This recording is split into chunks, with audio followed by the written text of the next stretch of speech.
Hello everyone. So today I bring to you the first video of our new series on editorial analysis.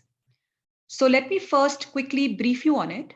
So as the name suggests, students, editorial analysis.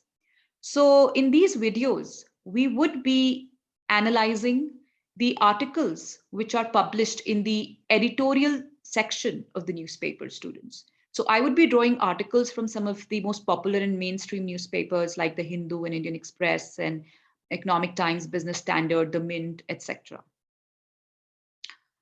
And students, I would also, try my best to only use those articles which are freely accessible to all. I mean, not the ones that come with a subscription. Okay, so now let me tell you how I would go about the analysis, students. So on a given day, I would select 2 to 3 articles, right? The ones that I find most relevant for you all. I'm going to pick up those articles. And first, I would highlight the most important points, the most salient points of a given article, right? And then I'm going to elaborate or explain to you certain concepts on which that article is based upon. For example, for today's video, I have selected an article on Quad meeting. So Quad is a group of 4 members, right? 4 countries basically. And it recently had its ministerial meeting. So there was an article on this. So I have selected that article for analysis. So first I highlighted the main points of the article, and then I have explained in detail what Quad is, right? What Quad group is, what implications it has for India, what India stands to gain from it, etc. Right? Similarly, the next article that I've chosen for this video is about the rising wholesale price index. So this article has been picked up from, Hindu Business Line. And I have first explained the main points discussed in the article, and then I have explained the concepts of WPI and CPI, right? So that's how we'll go about it, students. Also, if I feel there are certain good words, vocabulary words in an article that I could share with you, I would do that. I would share the meaning of the word as well as its usage in a sentence, right? So yeah. And lastly, students, I would want to tell you that this is how we want to start with it. If you have any ideas and suggestions as to how we can make this exercise better and more useful for you, we are, open to suggestions. We can certainly incorporate your ideas in the videos. So feel free to suggest us in the comment box, right?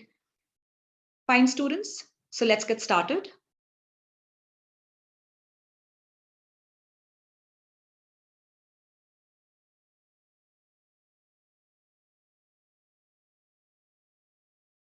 So students, the first article that I bring to you is titled For Something on the Quad, and it has been drawn from the Hindu editorial dated 13 February. So students, Quad is a group of 4 countries, namely India, US, Japan, and Australia. And these are, all democratic countries, and they've come together to form a Quad, right? And I'm going to talk about like its origins and its larger vision and objective in a while. But let me first quickly cover the key points of the article. So the article says that in this meeting, the 4 members, they showcased its positive agenda in the Indo-Pacific region. So if you see the Quad members, the 4 countries, they belong to the Asia and the Asia and Pacific region basically, and that's the reason that they are working towards establishing peace and security and uninterrupted trade in this region. So students, according to them, the four areas that they're working on is one, vaccine distribution. Indo-Pacific Clean Energy Supply Chain Forum. Then they have a Quad vision for technology governance and safe and transparent 5G system. And they also are working on humanitarian assistance and disaster relief operation students. So for the moment, these are the 4 focal areas. I'm sure in future they would take up new areas as well as the collaboration deepens and strengthens between them. So now in this meeting, India raised some pertinent issues concerning it.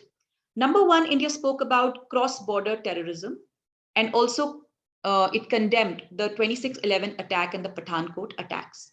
So if you see, India has been, sort of raising these issues, especially the issue of terrorism at all the important global forums. So India did not lose on that opportunity and again raised these issues. Then students, with reference to Myanmar, India supported a restoration of the democracy in Myanmar. And it did not support Western national sanction students. So that's what the article said, that even though India is a member of this group, it is not blinded by the ideology of the other members, right? It took an independent stance on Myanmar, right? So like it's written, it did not support Western national sanction students, right? And Mr. Jaishankar, he did not share US Secretary of State's assessment of an imminent invasion. So this was related to the Russia-Ukraine issue students. So again, here India did not really, echo the same opinion as the US on the issue. So it took a very independent stance on it. Then India did talk about China's amassing of troops at the border with India. So it did raise that concern, students. So basically, the article says that even though it talks from an India's perspective. So it says that even though India, or for that matter, the 4 countries, they have similar concerns, especially with respect to China, students, with respect to their larger interest of promoting democracy around the world, with in terms of their common interest of promoting peace and security in the Asia Pacific region. Even though they have similar concerns and share many core values, they do not have an identical worldview, students.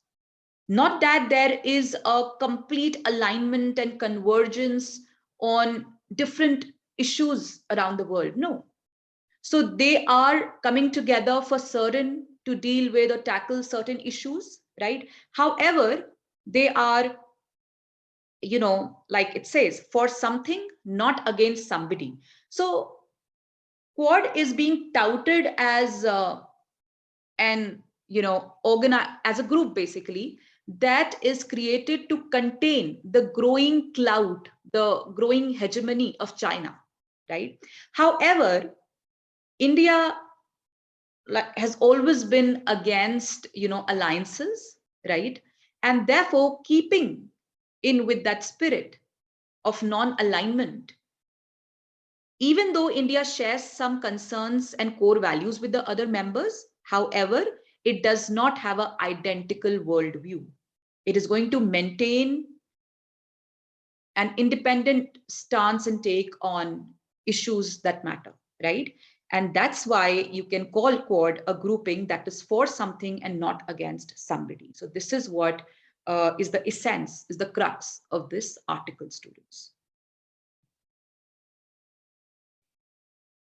So students, Quad, it's a quadrilateral security dialogue, which includes Japan, India, US, and Australia. And what is common ground between these 4 countries, students? What is the commonality that they share? That they are democratic nations, right?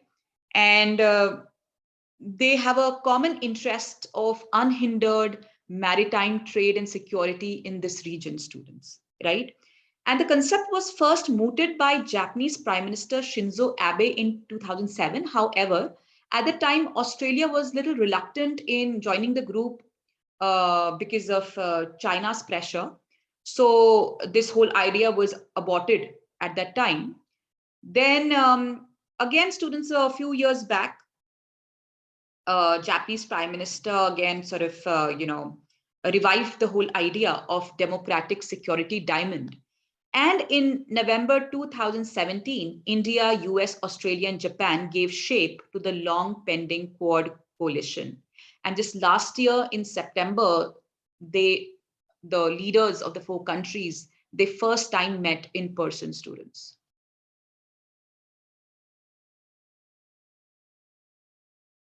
Now, understanding what Quad is and what it is not. So basically, students, this is a group of the four countries which are democratic, and they want to promote a rules-based order and a free, open, and inclusive Indo-Pacific. So basically, they call themselves a force for global good. And, they have so far avoided any institutionalization, and they have not militarized. So basically, what is the takeaway?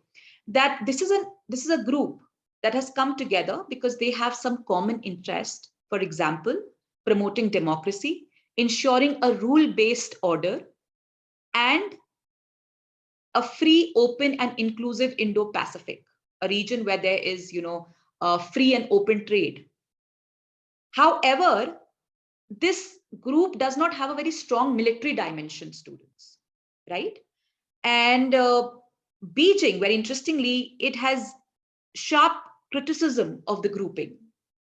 So students, let me give you a context. So basically, when Quad was formed, it was seen as a grouping. I've already spoken about this. It was seen as a group that was put in place to contain China, right? And promote a broad and inclusive world order, right? So yes, indeed, it is very true, because if you see in the recent past, China has picked up fights with almost all the four countries. It had a full-fledged war with the US, the trade war. It lays some territorial claims in, or has regular or routine border disputes with India. It had some territorial disputes with Japan over the Senkaku Islands. Then it also in the past tried to, influence the domestic policies of Australia and then slapped sharp tariffs on it. So basically, it has picked up fights with all the four countries, students. And now these countries are actually alarmed, and not just these four countries, but the entire world for that matter is alarmed by the military ambitions of China and how it is carrying out certain aggressive activities, surface and subsurface activities in the Indian Ocean, how it is getting into territorial disputes with several countries around it. So this has sort of alarmed the countries, and they've come together through this initiative to contain China, but it is being done with a positive approach, right? So they're working on ensuring peace and security in this area. They're working on ensuring free trade routes in this area. So this is not going to be a military grouping like NATO, right? However, this is going to work proactively on certain focal areas, which I've already pointed out in slide number 1. So it is reiterated here that Quad is no Asian NATO. So initially it was, labeled as a Asian NATO. So NATO, we all know, it's a group of US and its allies, right? And it's a military grouping basically. So it says that if any country is to attack any of the members of the NATO, all the countries would step in to sort of, protect that country and also retaliate against the attacker. So Quad is no Asian NATO, students. It doesn't have a military dimension. Although they're going to collaborate on defense, but it is not a military group. And yes, it is driven by an uneasiness about the rise of China. It indeed is. And also, students, one something positive about this group is that it is a loose-knit network, students, of like-minded partners. So loose-knit as in it has a very, a flexible framework. So the membership is open to other countries also who would like to join it, if not as a full-fledged member, on project basis, as in when they find something useful and connect and reconnect. So it is aimed at a broader purpose of establishing peace and security in the Asia-Pacific region. So some of the areas where they're working is, so Quad has prioritized restructuring supply chains to wean them away from Chinese interference. So we know, students, China is like a huge power and it's got a very strong global supply chain, to the extent that increasing number of countries around the world are becoming reliant on China for their supply chain needs, students. So here the Quad is trying to strengthen and restructure the supply chains to keep China from interfering. Next, students, China is also making use of vaccine diplomacy, students, right? So it is, manufacturing and distributing vaccine to the smaller countries. And in return, it's trying to influence those countries and interfere with the domestic policies of those countries. So this is one area where Quad has sort of accelerated its efforts. And in fact, India has, become like a vaccine manufacturing hub. So these four countries are also making efforts to manufacture and distribute vaccines around the world. Then students, they're also cooperating over critical technology, students, which China is gaining dominance over. So they are trying to basically reduce the control of China over critical areas, right? However, if we talk about climate change, students, so this is the third area of mobilization, which underlines the interdependence and global common interest, because climate change is one area which impacts everybody. However, for this particular dimension, the group sees China as an ally and not as a competitor. So basically, what does this underline? This underline is that even though, yes, somewhere this group has come together to contain China, right?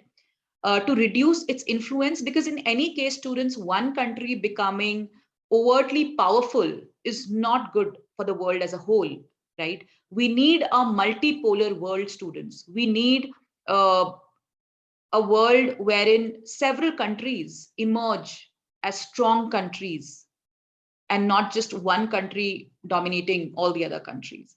So, however, students, climate change is one area where they are collaborating with China. That means even though the growing power of China did bring them together, but this group has a larger and a bigger purpose, students, which is to establish peace and security around the world, particularly the Asia-Pacific region. Now, what does India stands to gain from this, students? So one is going to be the security dividend, students, right? This is the association of India with the likes of some of the most technologically advanced, with strong military capabilities, countries like US and Australia and Japan. So that's going to give positive security dividend to India.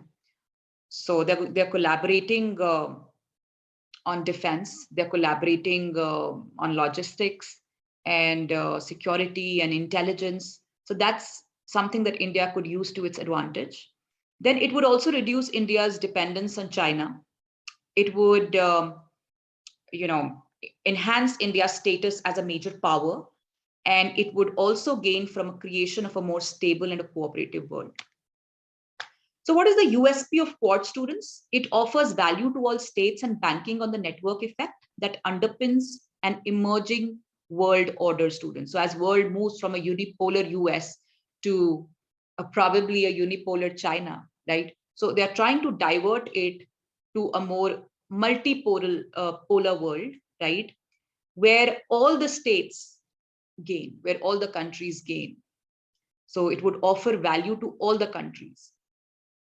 Also, students, there's a, they envision something called Quad Plus, which is an arrangement involving Canada, France, and perhaps New Zealand and United Kingdom. So in future, some more countries might join us. For now, they would join for certain military exercise, but in future, they would want to probably have the others as a full-fledged members also.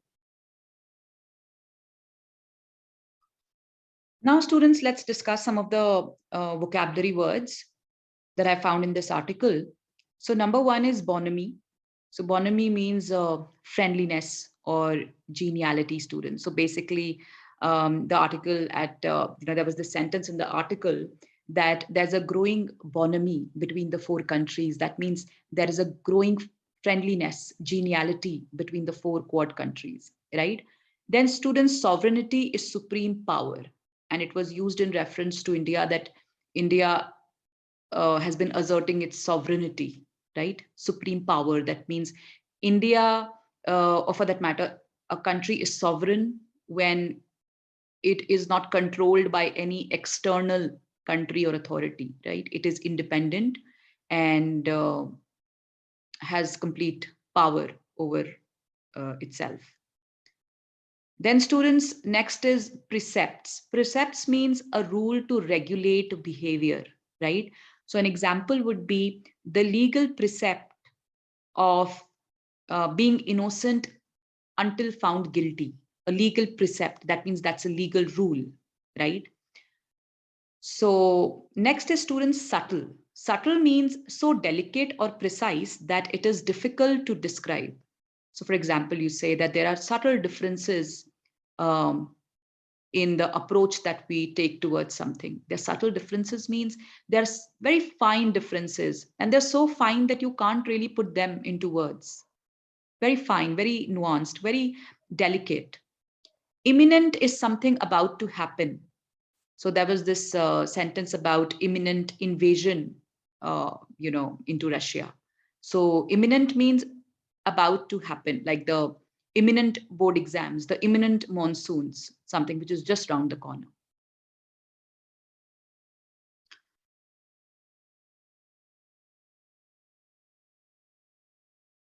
The next article that I bring to you, students, it's titled Rising WPI Could Upset RBI Projections. And this article has been drawn from the Hindu Business Line. Students, WPI means wholesale price index, right? So what this article says is that there is a sustained uptick in wholesale prices, right? That means there's high wholesale price inflation, students. And it could lead to pass through to CPI inflation, students. That means the wholesale prices, which are the prices of the goods used by the producers, which are the prices of manufacturing goods, students, right? Which impact the industry basically, because they are the input prices or the prices of the inputs used by the industry.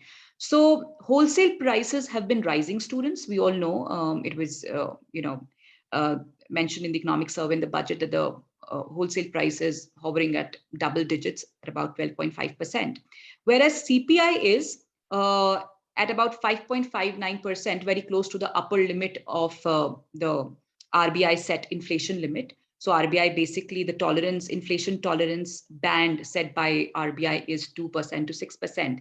And right now CPI is at 6%, almost 5.59%. But WPI, students, is very high at double digits, right? So this article basically says that given that wholesale prices are increasing, there's high WPI inflation, it would very soon pass through, or that means it would have a negative impact on the CPI inflation as well, and CPI inflation would also rise in future. And the Monetary Policy Committee of the Reserve Bank of India echoed a sentiment of careful optimism. So why it says careful optimism, students? So basically, if you read the budget and the economic survey, they have painted a very positive picture of the economy. But the economy doing well and all the projections made of 9.2% growth or 8.5% growth for this year. So it is made, or it hinges on the inflation level, students, that how the inflation really pans out. So therefore, the MPC of Reserve Bank of India says that you need to you have to be very carefully optimistic about it, even though the economy is poised to recover soon and do very well.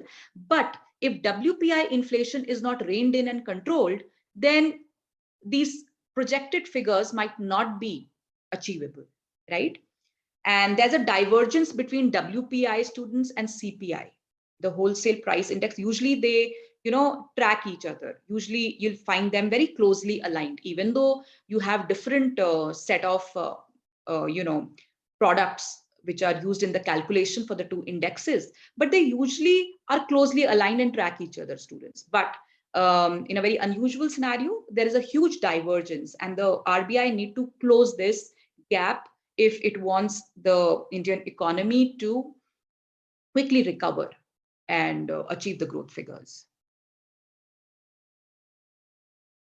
Now, why do we have high WPI, students? So basically, inflation at this point is like, at a global level, most countries around the world are reeling under very high inflation, students, and that's because of supply side constraints induced by the pandemic, right? So we all know during the pandemic, the supply chain got disrupted and the industrial activity almost came to a nil.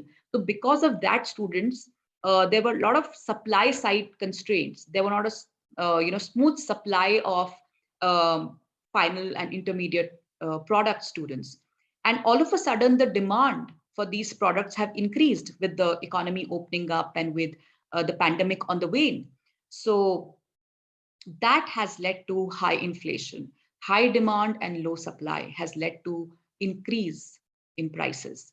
Next, students, rising crude oil prices. So crude oil, it's a very important product of the basket of products that is used for calculation of WPI. So that is rising. And crude oil is something, it has a spillover effect on the prices of most other commodities. Then, students, strong base effect. So there's a base effect also, and that's because during the pandemic, right, the industrial activity was almost like very less, nil. So what happened was that the demand for the industrial goods was also very less. And because the demand was very less, the prices had deflated, right? Now, all of a sudden, there's a spike in prices. So because the prices have grown from very low, they have increased from very low base. So there's also this base effect. So in percentage terms, there is a huge increase. Now, effect of rise in WPI, students, what effect would that have? The article says that firstly, there would be a pass-through to CPI inflation, that it's going to pull up the CPI, consumer price index inflation as well.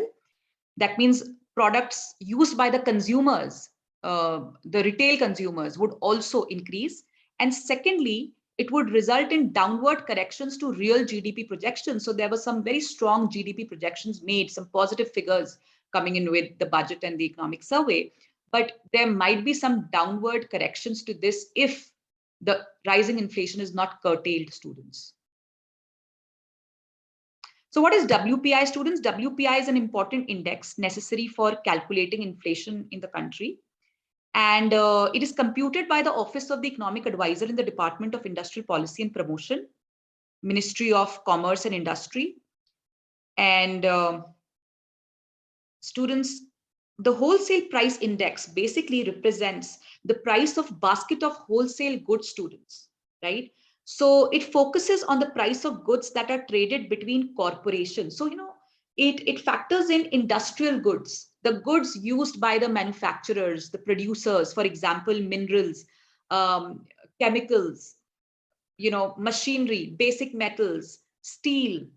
So these products, the prices of these products are used for computing WPI, students. And then, of course, CPI is consumer price index, students. It indicates the average change in the price of commodities at the retail level. That means the products which are used by the end consumers, like people like you and me. So it is computed by Central Statistics Office, Ministry of Statistics and Program Implementation, Labor Bureau.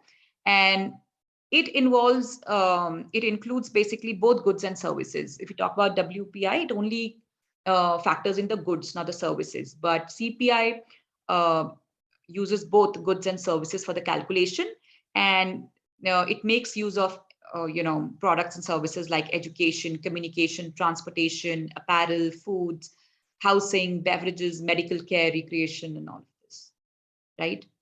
So that's all for this video, students.